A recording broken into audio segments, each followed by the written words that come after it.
Guys, welcome to another video. This is a special one for me.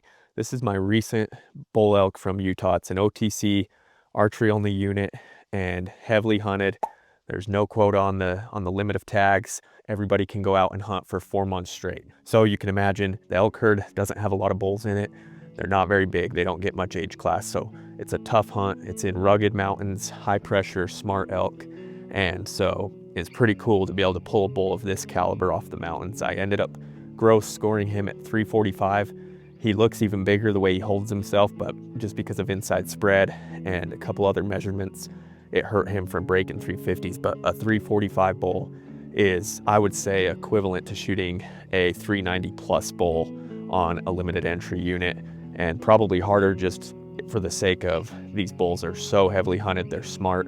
Anyways, just a really incredible animal, and I'm super humbled and blessed that I was able to get him. So this isn't going to be your typical, oh, I hiked up into the backcountry, spent 10 days running around in the woods hunting elk. This is a 2-year story, a 2-season story of hunting a border and not really being able to do anything 99% of the time and just waiting for that bull to slip up. I'm gonna be bouncing back and forth from narration to elk footage to hunt footage, and I hope you guys enjoy it. It's a lot of effort to get this done, and it's fun to do it. So let's get into the story.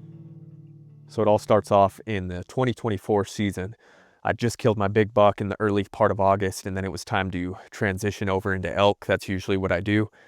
So I picked up my OTC elk tag, headed out in the woods, and I'd been hunting for a few weeks, struggling, called in a few small bulls, seen a few big bulls in areas I couldn't hunt, but just couldn't quite find a good caliber of bull that I wanted to dedicate my season to, because just like mule deer, I like to find one big animal and then just set my heart to that, and I either get it or I don't. So that's kind of what I was doing in the first few weeks of September.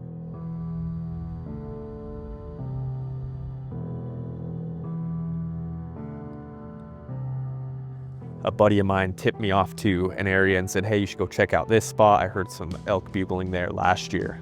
And so I went over and checked it out.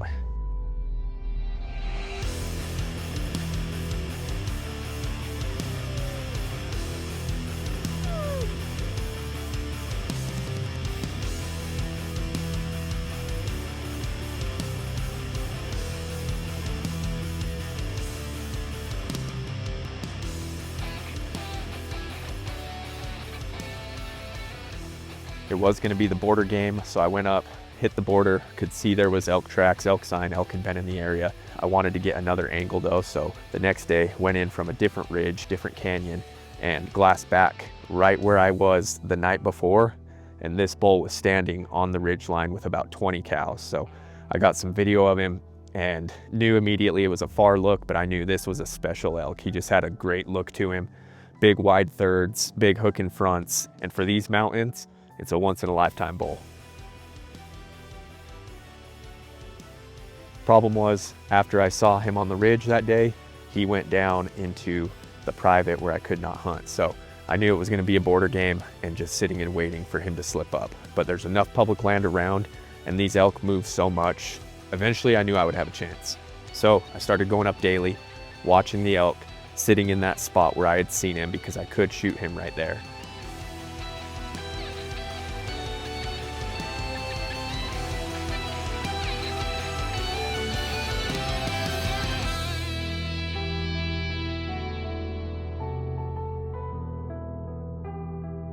Over the course of September and October, I sat up there religiously morning and evening watching this bull. It was pretty special to be a fly on the wall in the mountains and watch these elk do their thing. It killed me not being able to go after them because I knew I could probably kill him within the first week if I was able to hunt that area with how hard he was rutting. I watched him go from 20 cows to 40 cows to even at one point 60 cows in the herd and about 10 bulls. There was a lot of elk in the area and the rut activity was crazy.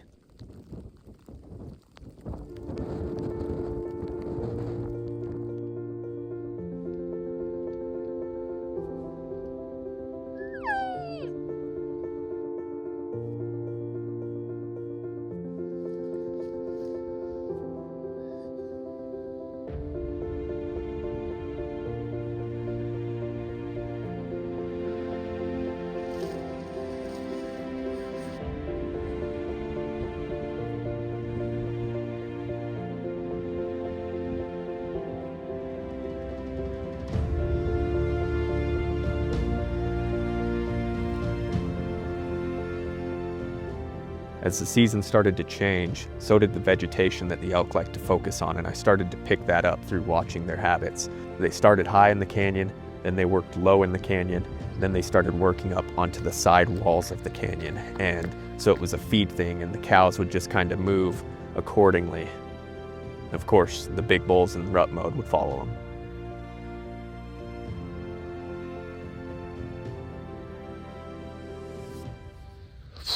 Well, here we are in October. I don't know, the days all flow together. This is day, I think, or not day, but time number 17 or 18 that I've come up here just after this bull in particular, not hunting. Hunting, I think over 30 days, probably 30 days, but hunting this bull 17 days, and things have cooled off the last week up here, and I just watched him follow 14 cow elk up and over the mountain, and they have left the canyon that I've been watching them in. However, they didn't go the way I want them to. They went the opposite direction, so it's going to be hell to keep tabs on this bull if he goes that way. And who knows if he'll stay there, and you don't have great glassing angles into the hole he went into. I don't know. We're gonna either have to camp out, or you're gonna have to relocate him. Maybe he'll move back in here. I don't know. He kind of acted spooked today down in the oak brush, but I love it. I love hunting big mature bulls and bucks, and singling one out and really trying to get him. It makes it so dang hard, but I think we got good odds still. He's working up to a really good pocket where I think I could have a potential opportunity at him, but I don't think he'll move too far from where he's going. One day I went up there, spotted him with his cows. He was in public land, rutting around, and bedded in a thick draw that was right on the border. So I went in that afternoon, got posted up probably about 150 to 200 yards away, and was able to get some video of him. Usually in my experience, whatever elk did that morning, they're gonna do that night. They just go back and forth. So that night, I knew he was probably gonna work my way if I could just slip in and get into a position quietly. I ended up getting within 120 yards of the bull bedded. It was a thick oak draw. They didn't have many places to go because it was sage open on both sides and just that little thick oak strip. He was about 20 yards, maybe tops, maybe even 10 yards into the private bedded. It's just an imaginary line up here. There's no fences, no postings anywhere. But I did know with my Onyx maps, I was able to tell what the boundary was. As the sun started to change and go over the ridge, it started to become shaded in that pocket.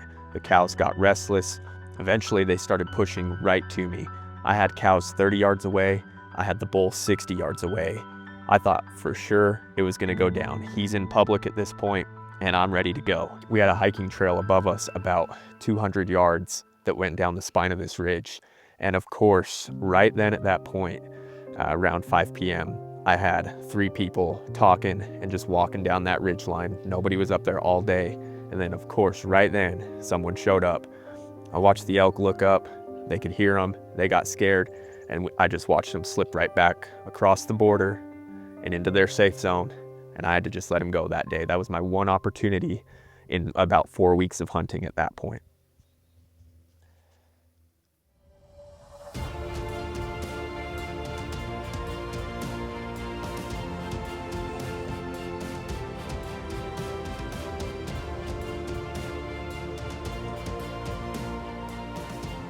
So once he got pushed over by those hikers, he didn't come out. I watched that bull for 2 more weeks, all the way until the last week of October, first week of November. I watched him. The rut started to die down. Elk started to disperse. I noticed that the bulls were starting to bachelor up. I'd see raghorns together, big bulls on their own, cows all alone in their groups. Sometimes the raghorns would be coming in trying to get the last bit of cows for the rut, but for the most part, the bulls had shut it down, and we're just getting ready to head into their winter grounds. Being the first year that I'd seen this bull though, I had no idea what his pattern was gonna be once he decided to stop rutting. I didn't know where he could go. He had a few options, all of which were gonna be tough to hunt. Eventually, I lost sight of the bull, and after about 2 weeks of no luck, I decided for the last month of the hunt, the last few weeks, I better go hunt some other elk that I knew would also be coming off of a boundary, and they would be in play once that snowfall came.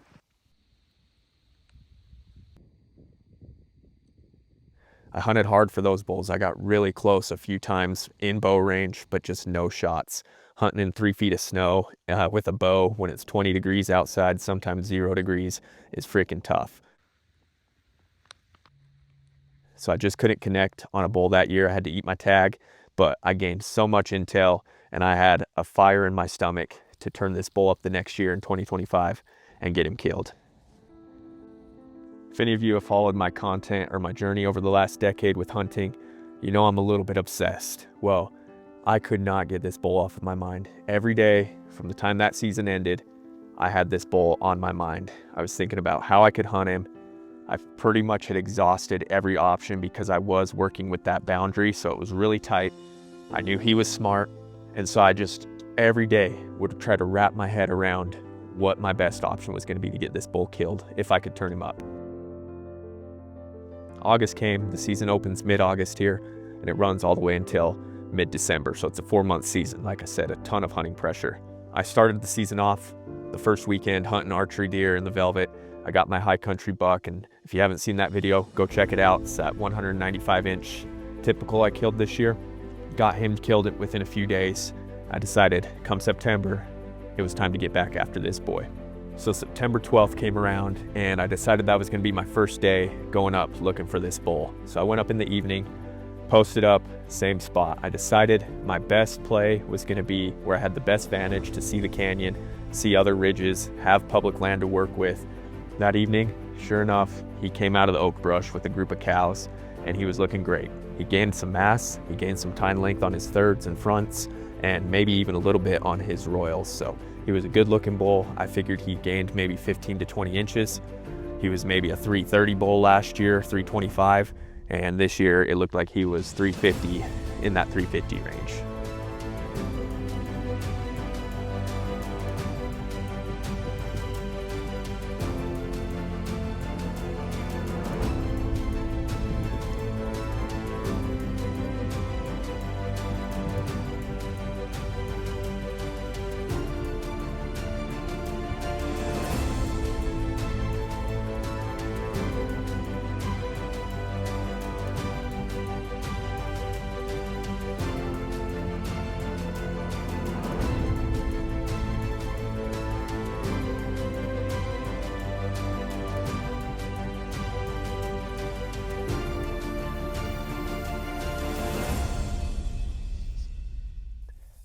And so the waiting game began. I sat the border. This time I was smart. I learned a lot last year. In 2024, I didn't miss a day. Morning and evening, I was up there. I was obsessed, learning every piece of knowledge I could about these elk, how they move, where they go, what they like to do, and just having a fun time watching them run around. So going into this year, I was a little bit smarter. I could read this herd of elk's body language and know what they were going to do for the rest of the day. So I was able to weed out a lot of evening sits because I could tell in the morning based on where they bedded, how they were acting, if they were going to be active that night, and give me a play. I don't know if it's the heavy hunting pressure from the long extended archery season, if it's the late season cow hunts that go December, January, where they slaughter all the pregnant cows. Maybe it's hard winters, I don't know, but for whatever reason, there was half of the elk in the overall herd, maybe even less than the year before. So the year before, I had 80 cows at one point I counted, and 15 to 20 bull elk. A lot of those were raghorns, but there was about 10 good 6-pointers running around, including this bull. Well, this year, 30 elk was the max that I ever counted. I think it was 29 to be exact. There was 4 raghorn bulls and 2 6-points, this being one of the 6 points. So the herd was very small relative to the year before, but that also meant less competition for the big bull. He was able to get into a little hole, do his thing with his cows, keep them in that tight circle. They had no real reason to run ridge lines, get into competition, fight with each other, take their cows off to hide. That was good because that gave me opportunity. When they're just sitting in their little pocket, it gave me no opportunity. So I spent a lot of time sitting and watching the bull.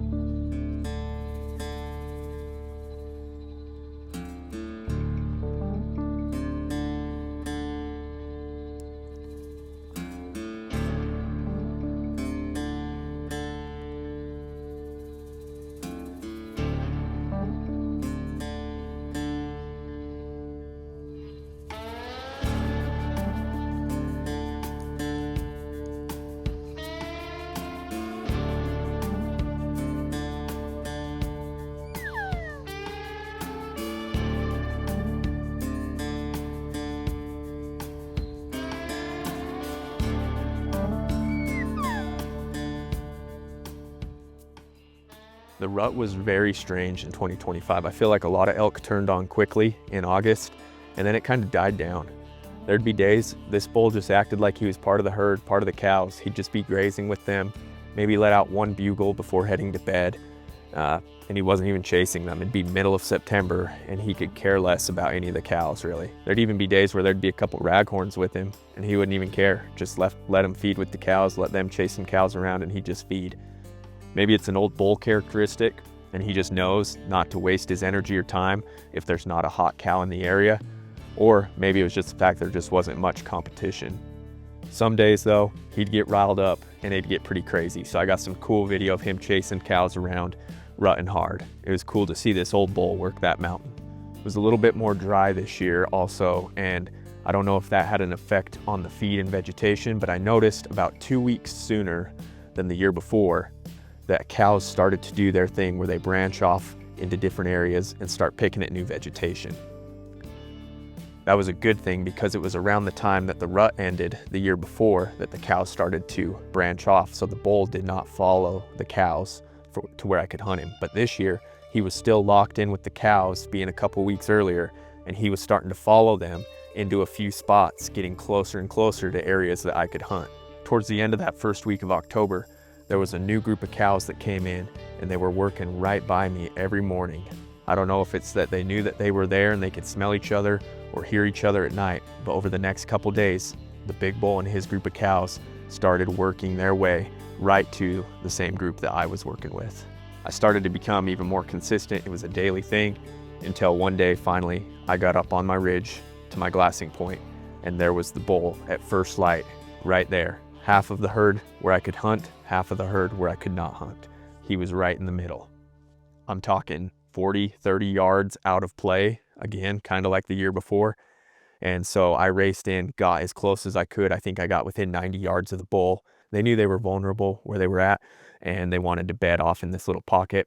And so that day I only was able to get some video of them with my SIG stabilizing binos and the all-in system, which ended up turning out pretty cool. I could feel it in my gut. The next morning was going to be my best chance ever at getting this bull. They'd been wanting to stay up on that ridge line, transitioning on their feed, and the big bull is still working his cows. This is kind of where it gets tough to solo self-film everything you do. A lot of days I got up there, like I said earlier, and there was no reason to bust the camera out. I'd get up there and within 10 minutes, I would know if I was going to be hunting elk that day or not. And 99% of the time, it was just watching them and getting digiscope video. So there's not a lot of day-to-day video walking around telling the story. Well, that day, when I headed down, I left my entire pack and all my hunting gear up on top of the mountain because I didn't want to have to hike it right back up the next morning. So I stashed it under a tree off the trail, but I did take my camera down to my truck. Well, the next morning when I headed up, I left the camera in the truck and went up to the top. Got my backpack. I was like, well, whatever, you know, most of the time nothing happens, but I did have a feeling they'd be in the area. Started down the trail on the ridge, and sure enough, pulled the SIG binos out, and right there in the gray light is the herd where I can hunt them. I was only maybe 150 yards away, and my wind was going right to them. So I knew I needed to act quick, kind of skirt around and get out of the line of wind with them because they were working my way. We've got maybe 25 to 30 elk at this point. Too many eyes and noses and ears to be sneaking around. I needed to get into a spot and let them come to me. It'll forever be etched in my mind. Unfortunately, like I said, I didn't have the camera on the tripod at that point. Who knows, maybe it's a blessing. Maybe I'd have messed it up and they'd have seen me moving the camera. It all worked out the way it was supposed to, I guess. It was so cool. They came around as like a group of like just shoulder to shoulder elk, him rubbing his chin on the necks of some of these cows, letting out a light bugle right in my face. He was only 40 yards away. I had my pin set, an arrow knocked in my prime form, and was ready to go. Well, this is not optimal. It happened quick today. I shot up at him at 40. He's probably 50 yards. I had him at 40, pulled back. Had to wiggle a little bit to get a shot. They bumped uphill. And then I shot and I hit him. Didn't know I hit him, but ran uphill, like around the bend of the ridge. He was right on the spine. And I cut him off. I got ahead of him. He started coming right to me. He stopped about 70 yards away, and I could see stuff coming out of him. It's a gut shot. I called my buddy up who was in the area. He got eyes on him, and then somehow lost him in this pocket, and we haven't seen him leave. So we don't know where he's at. He could be in here, he could be gone. But we gotta play it like he's here, because that's the last place we've seen him, so I'm gonna give him time. I'm gonna work some angles, try to spot him. I don't think he's dead. If it's a gut shot, it's gonna take some time. But we gotta get this bull. By late morning, I had two buddies up there, me on the top, kind of above the bull, looking all directions, and then my buddies from below looking all directions. Not knowing if I got some liver or if it was a straight gut shot, it was a tough call. So I decided, all right, it's a pretty cool day out. Best case scenario, the shot was better than it looked. Bull is down and he's dead there, but it's cool enough that the meat isn't gonna spoil. Worst case scenario, he's still alive, so that means he needs time to die and stiffen up, so I don't want to push him. So in my mind, I'm thinking of the best situation possible. All right. It's about 3:30 in the afternoon. It's been 9, 10, 11, 12. 1, 2, 3, 4. It's been almost 8 hours since I shot that bull. If he's in here, he's either dead or he's bedded up. We've waited, and now it's time to make a play. I'm gonna hit his track and his blood and walk in on it and hope for the best. I'll turn my tracker on my Onyx maps, and that way I can keep a track of my path in case I have to come back up tomorrow and get back on him again. He wasn't bleeding a ton, but for being a shot that is a little bit more back, there was still consistent blood, and that was a good sign. It was really dark, made me think I might have got some liver at some point in that shot, and that was a great sign. It was kind of hard to track the bull. There wasn't a lot of elk tracks in the area, but in the oak brush, leaves are all over the place. It's hard to see tracks. I pulled out my phone, set my Onyx tracker up so that I could track everywhere I've walked.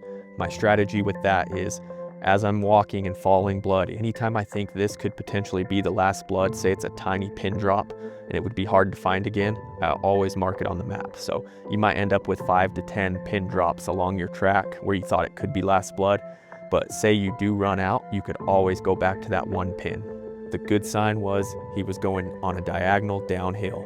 It was pretty clear he was gonna hit this saddle, and so overall, by the time he hit this saddle, he'd gone only a couple hundred yards, and he did that pretty quickly. So I wasn't too concerned there. When I got into that saddle, the bull did quickly bed. It was a great sign. I found my first bed. I marked it on my Onyx maps, but the bull was not in it. It looked like a temporary bed where he probably bedded there for no more than 10 minutes. It was a very quick bed. And then you could see where he went directly straight downhill. That was a great sign. You don't want to see an animal side hill or go uphill when they're hit. If they're going straight down, you know they are hurting pretty good. At that point, I found myself in the draw of this canyon. Bull is going straight down, and that is where I found a long-term bed where he spent at least probably 30 minutes in this bed. There's tracks where he circled, a couple piles of blood, so I continued on, had it marked on my maps. I went maybe another 50 yards, and at that point, I'm in thick oak brush. It's very quiet. It's pretty intense. 2 magpie birds flutter up next to me, and they're just fluttering, like not spooked, not flying and traveling. They just kind of fluttered up, almost like they'd been sitting on something. I looked down at the ground, and there was 2 giant blood piles. It was way more blood than I'd gotten in the whole 0.5 miles that I had just tracked him. It looked like this is my last attempt to move, dying type of blood. That was my impression of it.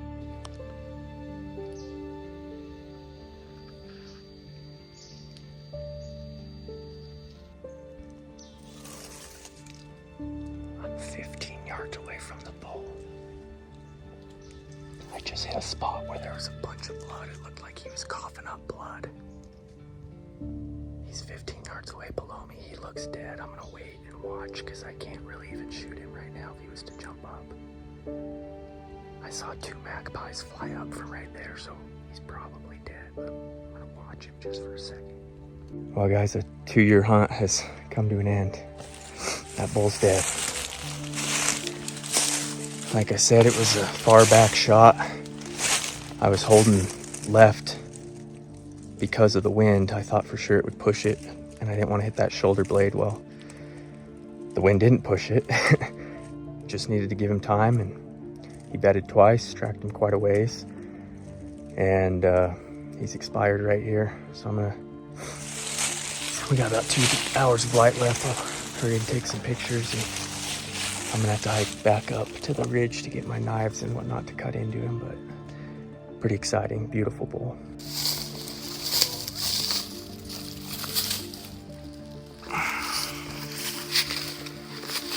Beautiful giant bull, probably gonna be my biggest bull to date. A little bit short on the beams for score and narrow, but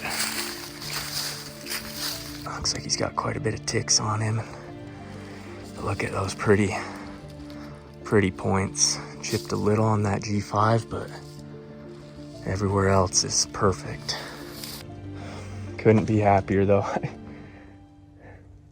Kind of takes the fun out of it when you have that stressful time where you got to follow them and track them, but all the meat should still be good, and we'll get him out of here tonight for sure.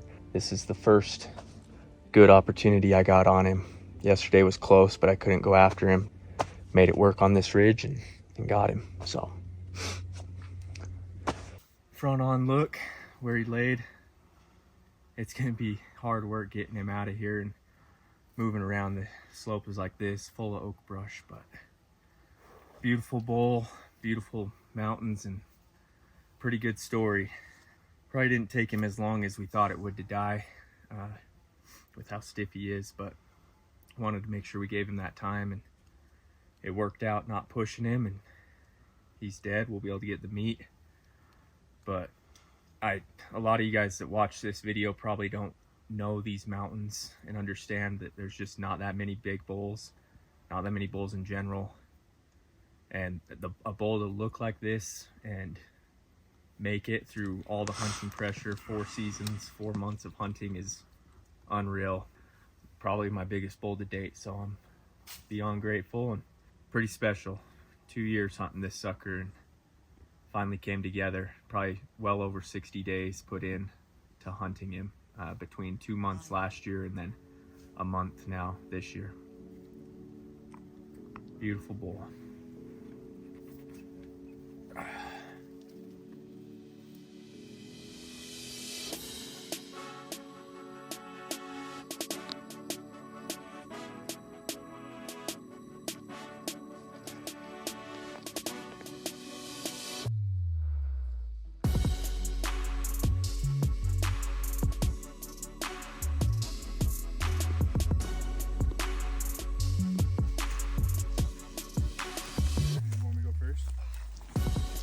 I enjoyed sharing this story with you guys. I hope you enjoyed watching it. Maybe you picked up a few things, whether it's rut behavior, animal migration behavior, timing of the year, strategy while hunting, or maybe it's strategy while tracking, because if you hunt long enough, you're gonna have to track some animals. They don't always die within 10 seconds right in front of you, even though that's always our goal. Fortunately, this guy went down pretty quickly. I got all the meat off the mountain by that next morning, and now it's just nothing but a memory. You know, lives on through YouTube on this video. Now it's just on to the next adventure. Life goes on. We keep pushing. We set new goals, and we'll see what the next one has to offer. But thank you guys for watching. Make sure you subscribe. Check out the description box for all the codes to gear I use. Your guys' support means everything. When you shop hats on my website or any of my partners' gear, goes a long ways, makes the dream happen. So I appreciate it. Hope you enjoyed, and we'll catch you on the next video.